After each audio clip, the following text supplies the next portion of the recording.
Good morning, everyone.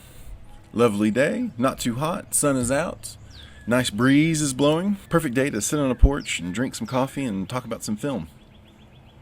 So this week we're going to return our attention to the film industry abroad, to the international cinema. We've arrived roughly in the late 40s and early 1950s. This is the end of the golden age of cinema. This is the end of the Hollywood studio system, and Hollywood and the American film industry generally is about to hit a time of recession. Because of the collapse of the studio's monopoly on the filmmaking and on the film viewing economies, the American film industry saw its filmmaking mechanism and its production assembly line of films basically collapse by the end of the 1950s. It's not that films aren't being made during the 50s in America, it's just that it's not regarded as a particularly vibrant time for making movies in this country. And then there's also the fact that television was experiencing its golden age. The 1950s is considered a very classic time for television. You have shows like I Love Lucy and The Honeymooners, and you have the rise of cartoon sitcoms with the Flintstones in the late 50s and early 60s. So while the film industry may be falling behind, television, at least in America, is rushing in to fill that gap. But the late 40s and early 50s is a very vibrant time for filmmaking abroad, and that is simply because of the end of World War II.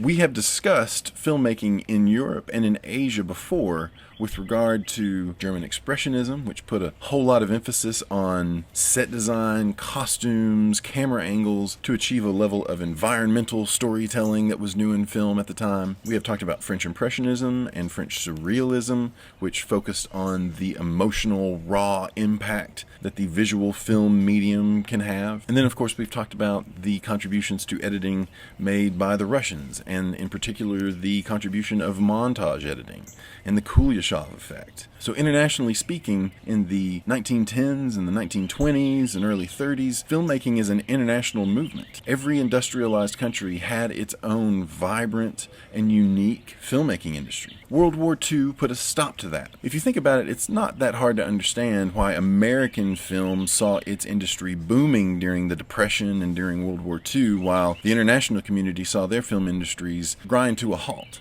America, just geographically, is very isolated, and except for Pearl Harbor, there were no battles fought during World War II. Even though America was impacted psychologically and economically by its involvement in World War II, the American public was still going about its life in a very generally normal way. And once again, film provided an escape for the American public to forget about how awful things are going in the world. So it's no surprise that the American golden age of filmmaking corresponds with a time of strife and turmoil in American public life. Meanwhile, across the world, in countries that did see fighting, tended to see one of two things happen to them. Either they saw their industry sort of grind to a halt because of the economic stress and because of the relative insecurity of life, or they saw their industries hijacked by dictators and authoritarian rulers that saw the potential for using the film industry as a propaganda machine. That is most notably what happened in Germany. When you look at the German propaganda films, when you look at the big name directors during the Third Reich period, such as Leni Riefenstahl, so many of the films made during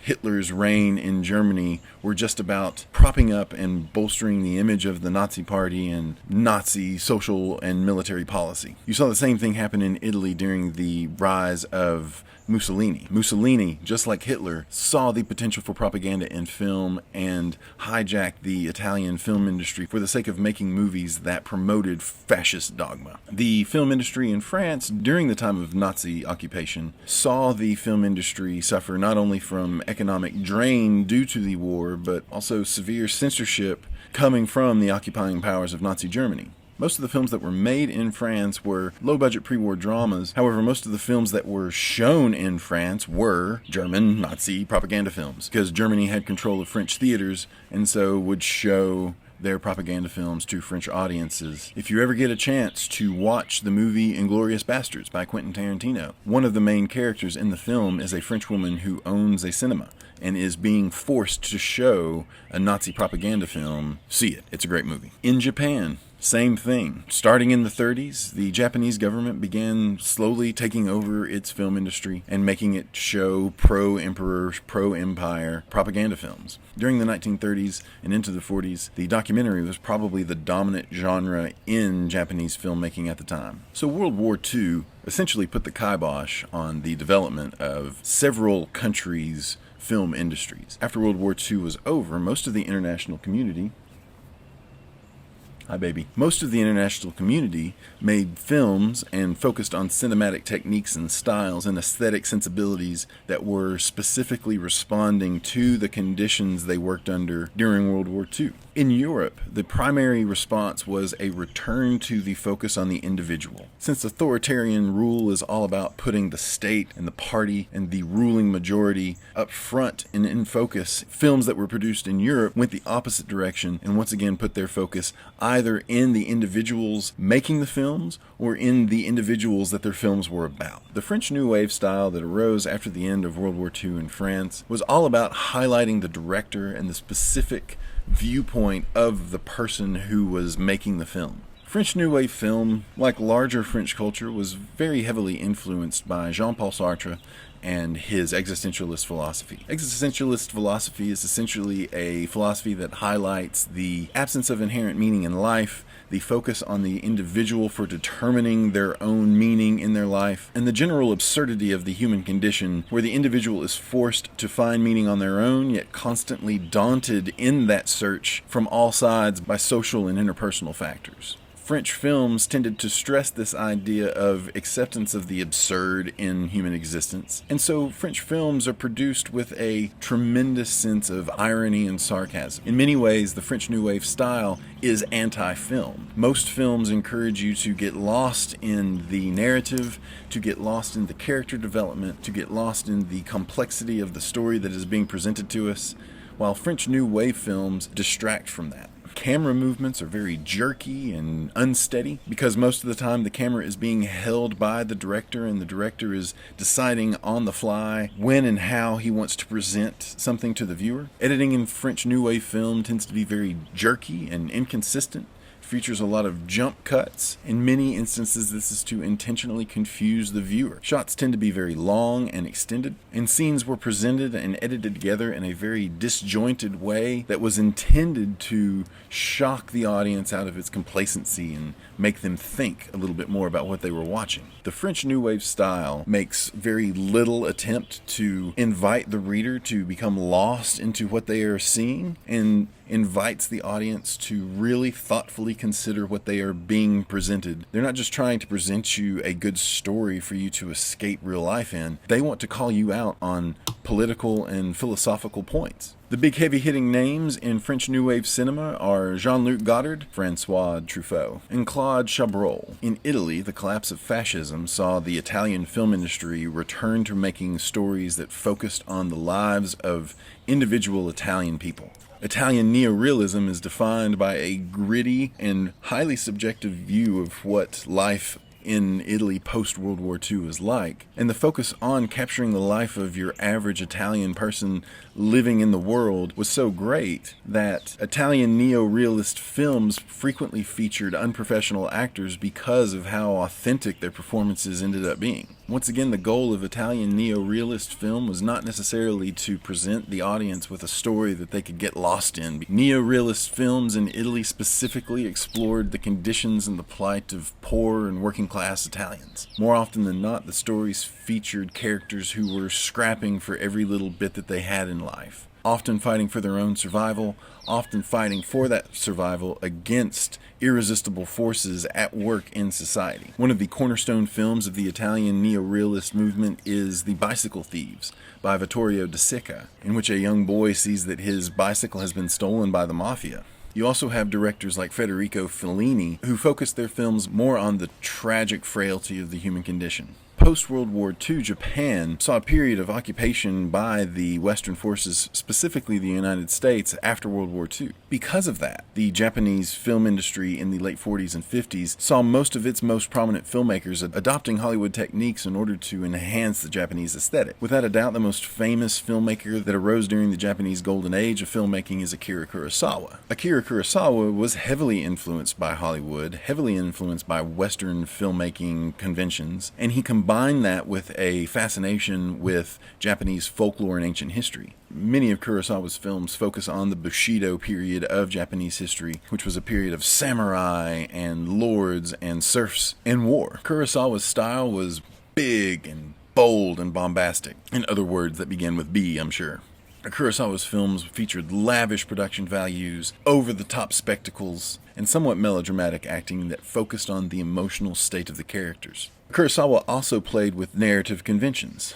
The film that really put him on the map initially was a film called Rashomon. It is one unified story that is basically comprised by the first-person narratives of 4 different characters. And so Rashomon plays with perspective and plays with narrative form in a way that was new to Japanese film. Then, of course, you have some of his big over-the-top epics like The Seven Samurai and Ron, which is essentially a retelling of Shakespeare's King Lear. Other Japanese filmmakers of the time also borrowed from Hollywood conventions, but used that to focus on contemporary 1950s Japanese life. Probably the most famous filmmaker in that regard is Yasuhiro Ozu. During World War II, large portions of mainland China were occupied by Japanese forces. After Japan's defeat and the end of World War II and the end of Japanese occupation in China, the Chinese film industry saw a short period of revitalization and boom. Some people regard the second half of the 1940s to be a high point in the history of Chinese filmmaking. Then in the 50s, you had Mao Zedong and the Communist Revolution. Chairman Mao, like any good dictator, saw the power of film to be a tool for propaganda. The new communist regime in China began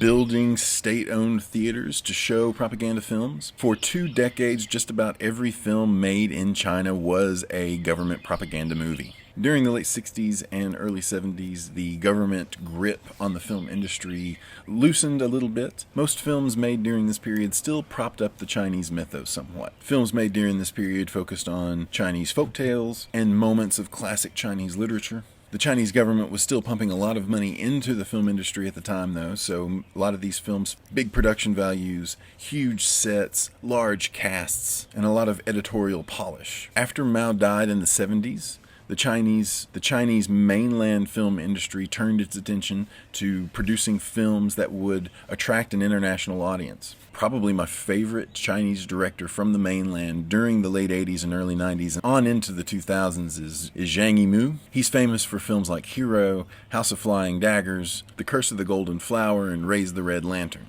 Zhang Yimou's films are no less pro-China, but his focus is more on the toughness of the Chinese people. Zhang Yimou was also the person who directed and coordinated the opening ceremonies when China hosted the Olympics in 2008. Of course, you also have Chinese filmmaking that is not made in the mainland China. Hong Kong and Taiwan during the 70s became very famous for action movies, for the martial arts films of Bruce Lee, Jackie Chan, Jet Li, and Chow Yun-fat. Around this time, you also see the Indian film industry picking up steam a little bit. Cinema in India is very regionally based and varies wildly from region to region and from language to language. Without a doubt, the most internationally famous and recognizable Indian cinema comes from Mumbai, which is known as Bollywood. Bollywood movies are hyper-stylized and features a mixing of genres from action to romance to comedy. Most Bollywood films feature melodramatic acting and usually at some point some form of musical number. We could go on and on about the film industries all across the world. Many countries today see the impact of their film industries reduced by such effects as poor economies, dictatorial regimes, but every industrialized nation today has a film industry. And every film industry has its highlights and has its stars. Many international film industries have to work within very strict confines of censorship from government, and Middle Eastern countries such as Iran have vibrant and active film industries, but the contents of their films are subject to heavy censorship. You also have the films of Nollywood, which is the Nigerian film industry. And of course the films of Great Britain and Scandinavia and South America and Canada and Australia. So bottom line, while America is seeing a bit of a recession in terms of its film industry post-World War II, the rest of the world, having finally been liberated from the economic and military pressures of wartime and combating the regimes of autocratic rulers, you see the artists of the film industries across the world doing really great and interesting things. This is just a little PS to this video. The prevailing attitude in America with regard to foreign film tends to be something somewhat brutish and ignorant along the lines of, well, why would I go to a movie just to read? If you want to learn about other cultures besides our own, there's no better medium to accomplish that than through their film. Film is a medium of the people. It is the most democratic form of art and entertainment ever produced, next to possibly television. There is nothing more revelatory about how an artist sees the world than an artist that can put their vision on film. The American movie industry today is essentially just a money-making machine. Modern Hollywood filmmakers are very unwilling to take risks on the kinds of films that they don't think is going to generate a whole lot of revenue, which is why most of the movies produced today are part of cinematic universes, adaptations of popular works, and remakes of past films that have already made a lot of money. Meanwhile, the international community is making movies that push boundaries and find new stories to tell, and are forced by various social factors to find new and interesting ways to create films. Hell, the Academy Award winner for Best Picture this past year was a film made in Korea. For the past 20 years, international films have had a consistent and heavy presence in the best films made in the course of a year. Many of the Oscar nominees and several of the winners, including Slumdog Millionaire and last year's Parasite, proven to be among the best of films made across the world. So lighten up, expand your horizons a little bit. Take part in the international celebration of humanity that is the film industry of planet Earth.